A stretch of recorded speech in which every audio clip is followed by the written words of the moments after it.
가평 힐링 브릿지 바지에서 바베큐를 느껴보세요. 자, 이곳은 군인 할인하는 애국 업체입니다. 애국받지. 장소를 바꿔서 지금 요즘에 이제 간부들이 안 온다고 하잖아요. 여기 장교 3분, 부사관 3분이 계신데 왜 안 들어오는지에 대해서 한번 이야기를 한번 해보겠습니다. 저는 이번에 전역한 59기 입역 중입니다. 크게 두 가지로 생각을 할 수 있을 것 같습니다. 이게 물질적인 부분이랑 이게 정신적인 부분인데, 이게 물질적인 부분 같은 경우에는 뭐 처우도 안 좋고 뭐 이렇게 금전적인 부분도 뭐 좋지 않고 뭐 이런 부분은 다 아실 거라고 생각을 합니다. 그래서 뭐 이 부분 짧게 줄이고 넘어가도록 하고, 이제 정신적인 부분인데, 이게 결국에는 군이라는 조직이 내가 앞으로 20대를 바쳐서 뭔가 생활을 했는데, 결국에는 그 20대를 바친 경험이라는 게 이제 앞으로 30대, 40대, 50대를 살아갈 만한 어떤 동력이나 아니면 좀 힘이 되는 경험이 돼야 될 텐데, 그런 부분이 좀 안 되는 부분이 있는 것 같습니다. 뭐 예를 들어서 거기서 어떤 네트워크를 얻어서 나온다든지, 아니면 어떤 훈련이 되어서 나온다든지, 아니면 앞으로 내가 어떤 커리어를 쌓아 나갈 때 어떤 발판이 될 수 있다든지, 이런 부분을 군에서 제공을 해줘야 되는 부분이 있는데, 그런 부분에서 제공을 많이 못하고 있지 않나.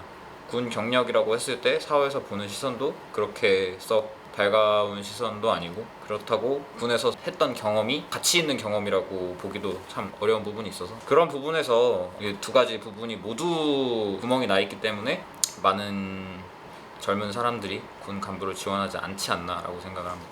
2017년에 입대해서 2023년 6월 30일 육군 대위로 전역한 김종하입니다. 저는 초임 하사, 초임 장교들이 들어오지 않는 이유보다는 그 초임 하사, 초임 장교들이 전역을 하는 이유에 대해서 좀 말씀을 드리고 싶은데, 사실 제가 작년이었나 이제 모 사단에서 초임 장교 간담회를 했는데 장기 지원자가 한 명도 없다 그래서 사유를 이제 들어보니까 포대장, 작전과장, 대대장을 보면 미래가 없는 것 같다라는 이야기를 들었었습니다. 근데 그 얘기를 듣고 그때 있던 저희 동기들 그리고 위에 계신 상급자분들이 할 말이 없었습니다. 사실 너무 맞는 말이라서. 그래서 이번에 들어온 소위들이나 작년에 들어왔던 후배들한테 장기를 지원한지 물어봤고, 제 후배들은 전부 지원을 하지 않았습니다. 저도 지금 이제 전역을 했지만 다시 돌아가서 장기를 시켜줄 테니 군생활을 계속 할 테냐라고 물어보면은 작전과장과 대대장을 하고 있는 제 모습이 행복하지가 않은 것 같습니다. 이제 또 제가 느끼는 것 중에 하나가, 요즘에 가장 포커스들이 이제 초임 장교, 초임 부사관, 그리고 병들에 대한 복지, 혜택들에 대해서 되게 많이 중점이 맞춰져 있는데, 저는 그것보다 더 중점을 둬야 될 게 우리 군의 중심인 중견 간부들, 중사, 상사, 대위, 소령들이라고 저는 생각을 하고 있습니다. 저도 최근에 이제 그 상호님 방송을 보면서 이제 저녁식을 하는데 불러주지 않았다라는 얘기를 들었습니다. 그래서 요즘 초급 간부들은 이제 저녁식을 하고 크게 행사를 하고 하는데, 저도 그런 상황이 발생할지 몰랐고, 저도 사실은 저녁식을 못했고, 저는 7년이라는 시간을 군에서 헌신했는데 그들과 저의 차이를 느끼면서 과연 제가 후배 장교에게 군 생활을 하라고 추천을 해줄 수 있을지라는 의문이 좀 드는 것 같습니다. 네, 안녕하세요. 저는 이번 3월에 8년 9개월 군생활하고 전역한 중사 부사관입니다. 제가 생각했을 때 부사관을 안 들어오는 이유가 가장 크게 와닿게 느껴지는 것은 급여라고 생각하고요. 제가 그 14년에 입대해서 병사 생활을 하고 그다음에 전문화사를 쭉 거쳐가면서 병과 간부 둘 다 한번 겪어봤는데, 제가 병사 생활했을 때는 병장에 15만 원을 받았습니다. 그거에 비해 간부는 이제 하사가 한 140만 원 정도 받았을 텐데, 지금과 예전을 좀 비교를 하자면 간부의 급여는 그렇게 많이 늘지 않았습니다. 지금 현재 약 170에서 180만 원 정도의 돈을 받으면서 4년이라는 의무 복무를 하고 있고, 이제 병사 같은 경우는 이제 130, 140만 원 정도의 급여를 받고 있습니다. 병사 생활을 하다가 전문하사 또는 단기하사로 지원을 해서 넘어가게 될 시 급여가 많아야 150만 원 정도가 들어옵니다. 자, 그러면은 이제 병장에서 받았던 130, 140여 만의 봉급과 하사를 달아서 세금을 떼고 150, 160 정도의 월급을 받았을 때 급여 차이가 한 10에서 20만 원밖에 차이가 안 나는 상황에서 해야 할 일은 많아지고 책임져야 될 일도 많아졌는데, 누가 과연 이 광경을 보면서 지원을 하게 될지 좀 많이 의구심이 드는 상황입니다.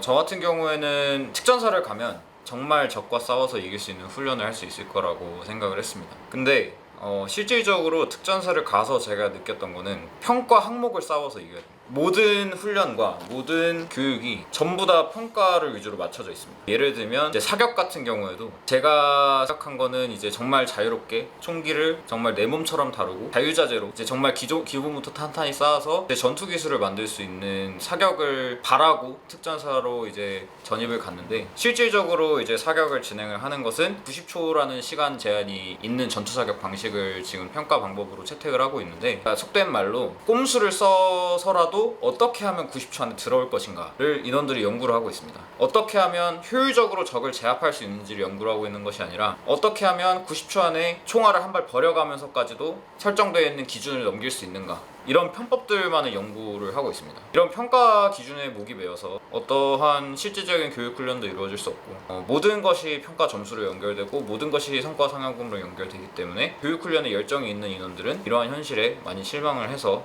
이제 특전사를 많이 떠나고 있는 상황입니다. 간부 자차 사용도 또한 너무 많은 게, 저도 업무를 하면서 간부 자차가 있으니 그 차를 타고 운행을 나가라 지시도 많이 들었고, 그로 인해서 발생되는 유류비와 뭐 식비 같은 경우도 제 사비를 털어서 쓴 경우도 있습니다. 그렇게 사용된 돈이 한 달에 진짜 많으면 60까지 깨지고 보통 최소한 30에서 40 정도 깨지는 것 같습니다. 이런 종합적인 게 합쳐져서 중견 간부들이 피로가 누적되고 회의감이 들어서 이제 점점 또 내려놓는 상황이 오는 것 같습니다. 안녕하세요. 저는 6월 30일부 전역한 예비역 중위입니다. 저는 초급 간부들이 전역을 이제 마음 먹는 이유에 대해서 조금 얘기를 하려고 하는데, 가장 큰 틀에서 얘기하면은 제가 생각했던 군대와 다른 군대의 실상 때문에 전역을 좀 다짐하는 것 같습니다. 물론 부대마다 다 다르겠지만 가장 큰 이유로는 일정 문제인 것 같습니다. 일정이 이제 매주 그리고 일 단위로 바뀌다 보니까 간부들의 개인 시간에 있어서 조금 일정 조율을 하는 것이 힘든 것 같습니다. 저 같은 경우에는 훈련 일정이 나오지 않는 관계로 당직과 그 훈련 일정을 맞추지 못하기 때문에 제가 개인적으로 약속을 잡는다거나 아니면 가족과의 뭔가 시간을 보낸다거나 하는 부분에서 일정을 확실히 이때 갈 수 있다, 이렇게 확답을 못 내린 부분에서 이 일정 조율이 좀 필요하다고 생각을 합니다. 물론 부대가 돌아가면서 교육이나 훈련이나 일정을 잡기가 힘들겠지만 간부들을 생각하는 입장에서 일정 조율을 조금 더 빨리 그리고 확실하게 했으면 하는 바람입니다. 저는 작년 연말에 제대한 공군 부사관 중사고요. 이제 중견 간부들이 왜 제대를 많이 하냐라고 생각하면은 제가 많이 본 상황들이 지휘관이나 부서장이 초급 간부나 병들이 사고 치는 거에 대해서 중견 간부들한테 되게 뭐라고 얘기를 많이 하는 상황이 있어요. 예를 들어서 뭐 초급 간부나 사무실에 지각을 하면은 중견 간부들한테 왜 얘네 안 챙겼어? 이러는 거예요. 다들 나이가 20살 넘고 성인인데 뭐 막 중사 상사 돼가지고 병사들이나 뭐 하사들한테 가가지고 야 일어나 하고 알람콜 해줄 수 있는 노릇도 아니고, 그러다 보니까 되게 군 생활에서 내가 이런 뒤치다거리까지 해줘야 되나? 라는 생각에 현타가 많이 와가지고 제대를 결심하게 되는 경우도 있는 것 같습니다. 제가 중위를 이제 3월 1일날 작년 3월 1일부로 진급을 했었는데, 진급한 날에 보통 이제 뭐 다른 부대들에서는 퇴근을 시켜주기도 하지만 저희 대회장님께서는 퇴근을 안 시켜주셨습니다. 안 시켜주셨는데 뭐 거기까지는 좋다 이겁니다. 그 다음 주에 사령관님께서 오신다고 소통 공감을 한다면서 이제 하트 모양 포스트잇으로 하트를 만들어서 이제 거기다 칭찬을 대대별로 적어라 라고, 제가 중위 계급장을 단 첫날에 첫 임무가 그거였습니다. 그래서 이제 그거를 열심히 붙이고 있는데 저를 퇴근을 안 시켜준 우리 대회장님께서는 이제 뒤에서 저를 딱 이렇게 보시면서 하트가 왜 찌그러졌냐, 하트 개수가 너무 적다, 얘는 칭찬이 왜 이러냐, 칭찬 좀 성의 있게 써라, 이런 말씀, 훈수를 두는 모습을 보면서 참 이 조직은 정말 할 게 없구나 라는 걸 많이 느껴서 그 순간 전역을 많이 결심하게 된 것 같습니다. 군 보급품 관련해가지고 할 얘기가 하나 있었는데, 제발 워리어 플랫폼 갖고 자화자찬 좀 안 했으면 좋겠습니다. 참 워리어 플랫폼에 지급되는 장비들 보면 하나같이 한 10년, 20년 정도 뒤처진 장비들이고, 하다못해 개발도상 군대들보다도 훨씬 뒤처진 장비들이 많은데, 뭐 예를 들어서 방탄복의 날개 부분 때문에 견착이 안 된다든지 그 장비의 기본도 못하는 장비들이 너무나 많은데, 정말 일선에 있는 창급 부대에 있는 부대원의 일원으로 봤을 때 자꾸 분가에서 워리어 플랫폼 강조를 하는 게 정말 민망할 지경입니다. 차라리 이럴 거면 중앙에서 조달하지 마시고 각 부대로 예산을 내려 보내셔서 각자 부대 사정과 임무에 맞는 장비를 사서 보급을 하게 해주셨으면 좋겠다는 생각이 듭니다. 저 같은 경우에는 전역이 확정되고 외할머니가 돌아가셨는데 청원휴가에 개인 연가를 하루 붙여가지고 휴가를 쓰려고 했는데 부서장님이 야 네가 꼭 가야 돼? 그런 이야기를 하셔가지고 아 진짜 있으면서 다 슬펐던 것도 있고 아쉬웠던 것도 있지만 이게 굉장히 마음의 상처가 많이 됐던 일 중에 하나고, 약간 이거를 진짜 장기 들어가기 전에 초급 간부나 뭐 중견 간부가 겪더라도 이 계기로 이 군대에서 대우를 나를 이렇게 해주는데 굳이 군 생활을 계속 해야 되나? 라는 생각을 들게 할 만큼 회의적인 그런 상황을 겪었던 적이 있습니다. 결국 그래서 못 갔어요? 가긴 갔죠. 근무장 안에서 얘기를 하고 있는데 옆에서 보시더니 다른 주무관분이 야 내가 들어가 줄게 이렇게 얘기하시면서 저는 가게 됐고, 감독관님도 그러면 근무할 사람 생겼으니까 됐어 갔다 와, 약간 그런 느낌이죠. 그 과정에서 본인은 마음이 이미 삔떠가 상했죠. 어머니도 위로해드려야 되고, 사실 그 전주에도 휴가를 써서 갔다 오려고 했는데 이제 휴가 인원 수가 너무 많다 보니까 제한이 돼서 못 갔다 왔는데, 그거랑 같이 겹치게 되니까 되게 심적으로도 죄송스러운 거죠. 외할머니한테 살아계실 때 뵐 수 있었을 건데 못 보게 됐고, 돌아가신 채로 장례식장에서 마주할 수밖에 없었으니까 약간 그런 상황에서 되게 현타가 많이 왔죠. 어떻게 보면 좀 모욕적인 거죠. 네가 꼭 가야 돼? 그러면 근무는 누가 할 건데? 사람이 사람으로서 해야 될 말이랑 네. 안 해야 될 말이 있을 건데. 군대가 아무리 바뀌었다지만 아직도 이런 상황이 있다. 저는 이제 군생활 썰 중에 또 기억에 남는 게 일주일 동안 2번 옮겨서, 그러니까 3개의 숙소를 옮겼던 썰이 있습니다. 결론부터 먼저 말씀드리면, 영내 숙소에 있다가 영외 숙소로 나가라고 해서 나갔다가 이제 영외 숙소에서 쫓겨나서 이제 본가로 가서 본가에서 출퇴근한 얘기인데요. 원래 영내 숙소에서 2인 1실로 살고 있었습니다. 당시 지휘관께서 이제 영내 숙소를 영내 부사관 숙소로 만들어라 라고 갑자기 지침을 주시면서 이제 저희 장교들은 다 나가야 되는 상황이 됐습니다. 근데 그러면은 어디로 나갈지를 지침을 줘야 되는데, 이게 거의 뭐 한 달을 지침을 안 주고 끄시는 겁니다. 제가 인사과에 계속 물어봐도 단장님 결심을 받아야 된다라고 계속 답을 주시는데, 그래서 제가 한 달을 기다리다가 못 참고 저는 그냥 나가겠습니다. 이미 짐도 다 정리했고 지금 나가서 살 수밖에 없다라고 저는 부대에다 통보를 하고, 제가 나가기로 예정이 돼 있던 영외 숙소로 나갔습니다. 나갔는데 다다음 날 지원과장님께서 전화를 하셔가지고 소령 지휘관이 오는데 방이 없다, 너 그 방 다시 빼야 된다 라고 이사를 다 이미 마친 시점에 말씀을 하시더라고요. 그래서 그러면 저는 도대체 어디로 가야 됩니까? 어디로 가야 되는지 답을 달라 라고 하니까 답을 못 주시는 겁니다. 그러니까 소령급 지휘관을 받으면서도 숙소 대책을 전혀 고려를 안 하고 일단 덜컥 받아놓고 숙소가 없네 라고 생각을 하고 있었던 겁니다. 그래서 저는 다시 짐을 싸서 결과적으로 본가로 나가게 됐고, 거기서 출퇴근을 했던 경험이 있습니다.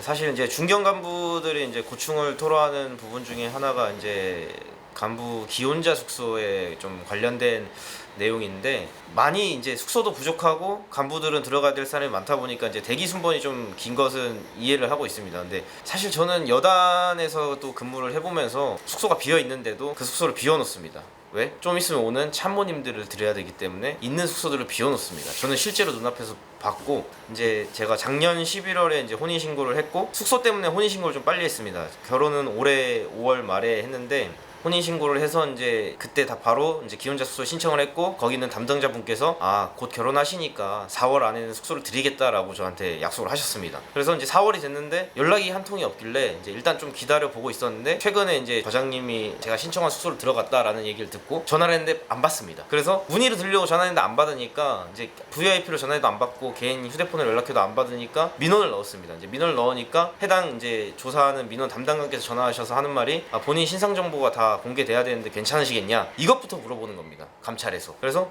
해라, 괜찮다. 어차피 그때 저는 이제 전역이 결정이 됐을 때였고, 전역을 하더라도 기혼자 숙소는 3개월까지는 살 수 있기 때문에 그 시간 동안 저는 조금 공부라도 하면서 혼자 있을 시간이 좀 필요해서 숙소로 나왔으면 좋겠다는 마음에 이제 민원을 넣었고, 그 이후에 이제 감찰에서 대응했던 거는 우리 군단에서 관리한 숙소는 6개가 있고 그중에 6개가 차 있다, 우리 이 숙소는 6개가 있고 4개가 차 있다 하고 나머지 입주대기 현황만 떠 있고, 그런 거로밖에 조치가 안 됐습니다. 근데 사실상 생각을 해보면은 제가 11월부터 4월, 5월까지 기다렸는데 5개월 동안 안 나오던 숙소가 하필 그 과장님이 전입을 왔을 때 숙소가 비었다? 라는 것은 모두가 합리적으로 의심을 해볼 수 있는 상황이고, 저뿐만이 아니라 모든 이제 부대 오래 계시는 중사 상사분들께서 고충이 되게 많으신 걸로 알고 있고, 실제 저희 부대에서도 이 기다림에 지쳐서 전세로 집을 구해서 나가시는 분들도 굉장히 많이 봤습니다. 그래서 이거에 대한 그 투명성을 좀 지휘관들께서 관심을 가지고 좀 밝혀주셨으면 좋겠습니다. 복지심의위원회도 지금 관사회가 몇 개가 남아있고 들어가야 될 사람이 몇 명이 있고 얼마나 오래 기다린 사람이 있는지에 대해서 먼저 들어가야 되는 사람이 누군지에 대해서 좀 투명하게 좀 밝혀줬으면 좋겠습니다. 이상입니다.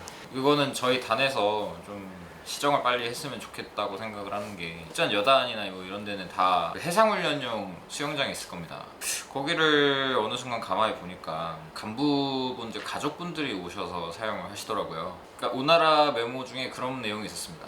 주말에 그걸 사용하려면 신청을 하고 각 지역대에서 인명구조사 자격이 된 사람들은 근무를 서야 됩니다. 안전근무를 서야 되는데 왜 훈련을 하는 것도 아닌 사적인 행사에 그 수영을 하는 것 때문에 부들이 뭐 주말에나 뭐 이런 그 쉬는 시간에 나와가지고 근무를 쓰셔야 되는지 저는 이 부분이 굉장히 안타깝고 그래서 빨리 좀 시정이 됐으면 좋겠고 뭐 이런 맥락에서 저희 이제 부대가 또 캠핑장을 또 만들었는데 수영장이든 캠핑장이든 사실 초급 간부가 쓰기 굉장히 어렵습니다. 이거를 초급 간부들이 하사나 중사, 뭐 소위 중위들이 다른 사람들 하는 것처럼 눈치 안 보고 부대 안에서 거기에 빌려서 놀기 쉽지 않습니다. 보통 사용하시는 분들 보통 상사 이상급 그리고 뭐 소령 이상급 뭐 이런 분들이나 사용을 하시지 그 밑에 있는 분들은 사용하기가 어려운데 이런 거를 복지기금이나 이런 비용을 투여를 해서 굳이 부대 안에다 만들어둘 이유가 있을까? 노는 거는 밖에서 알아서들 노시는 게 그게 제일 좋지 않을까라고 생각을 합니다. 이런 사적인 행사로 부대 안에 기물을 사용하는 일이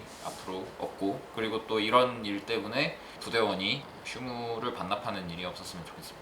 네, 저는 이제 포병대이다 보니까 직각대기를 이제 실제로 해봤었고 많은 분들이 이제 궁금해하시는 이제 직각대기의 개념에 대해서 간략하게만 설명을 해드리자면 직각대기란 이제 화력 도발이 예상된다고 생각하는 이제 위험 상황에 포병은 즉각적으로 대응할 수 있게 포를 쏠 수 있게 대기를 해야 된다라는 개념인데 사실은 이제 연평도 포격 도발 사건 이후로 좀 이제 생겨나게 된 개념이고 그 당시에 나름 잘 대응했지만 그 당시 있었던 이제 과오점들을 조금 더 개선해 나가기 위해서 생긴 개념입니다. 그래서 포병분들께서는 보시면 많이 공감하실 수 있겠지만은 화력 대기 태세가 격상되는 이유 중에가 이제 저희 포병 때문이 아니라 뭐 저번 사건 때 있었던 무인기가 출몰한다던가 아니면 적 도발이 예상된다던가 했을 때 좀 화력 대기 태세가 올라갑니다. 그래서 제가 본부 포대장을 했을 때는 항상 평시 수준이었습니다. 그래서 저는 그 당시에 최고 단계로 격상이 된 적이 한 번 있었는데 그때 저희가 진지공사를 나갔을 때였는데 와 이거 큰일 났다 생각하고 이제 전부 다 부대를 복귀해서 전부 다 이제 포상 투입해서 대기를 하고 있었습니다. 그때가 22년에는 최고로 높게 올라갔었고 항상 평시가 유지되고 있었는데 그때는 이제 평시였다가 최고로 올라가기 때문에 되게 위협심도 많이 느꼈고 경각심도 많이 느끼고 포상에서 모두 좀 긴장을 하면서 대기를 했었습니다. 그 이후로 이 화력대기 태세가 이제 지속되다 보니까 이제 6주에 한 번씩 서는데 이 중에 이제 훈련을 하는 부대가 있으면은 그 부대는 빠지게 되고 또 이제 자주포 부대만 참여하게 되면은 이제 좀 순번이 좀 자주 찾아오게 되는 경우가 간혹 있습니다. 그렇게 되면은 이제 2주 동안 연속해서 대기 태세를 할 때가 있는데 초임 하사들이 좀 불쌍할 정도로 좀 후반장들은 대기를 많이 하다 보니까 이런 부분도 좀 개선돼야 되는데 최근에 모 사단에서 이제 군단장한테 마음의 편지를 쓰고 나서 그 이후에는 정말 대기 태세가 낮아졌습니다. 그 마음의 편지 하나로 줄어들 수 있는 화력대기 태세였다면 그 전에도 충분히 줄어들 수 있지 않았나. 그동안 우리가 대기했던 그 기간은 무엇인가에 대해서 좀 얘기를 좀 드리고 싶습니다. 화력대기에 대해서 말씀 들어보니까 보충해서 생각을 해보면은 그러니까 이게 결국에는 직면한 적의 위협이 없는데 그냥 지휘관이 사실 불안하니까 세워놓은 부분이 있는 거지 않겠습니까? 이게 사실 이 군대의 가장 큰 문제라고 생각을 합니다. 이게 어떤 과학적인 근거나 아니면은 어떤 규정에 입각해서 업무를 진행하는 게 아니라 그냥 지휘관이 불안해서 그리고 사람 갈아 넣어서 굴리려면 굴릴 수 있으니까 이런 식으로 안일하게 판단하는 지휘관들이 있기 때문에 이제 그런 지휘관분들께서 그냥 근무 세우면 되잖아 라고 안일하게 판단을 하시면 그 밑에 있는 조직원들은 죽어나가는 겁니다. 그런 사소한 말 한마디가 그 밑에 있는 조직원들을 죽일 수 있다는 거를 항상 염두에 두시면 조금 더 좋은 군대가 되지 않을까라고 생각합니다. 제가 진짜 욕 한마디만 하겠습니다. 진짜 도 아니고 정신전력 교육 하면은 뭐 무슨 말도 안 되는 응급하라 그러고 무슨 말도 안 되는 롤플레잉 하라 그러고 서로 칭찬하라 그러고 서로 쓰다듬어 주라고 하고 서로의 장점을 얘기하라고 보드게임 하고 그런 말도 안 되는 짓거리 일주일을 낭비하고 있는데 그 일주일 동안 총이라도 한 발 더 쐈으면 좋겠습니다.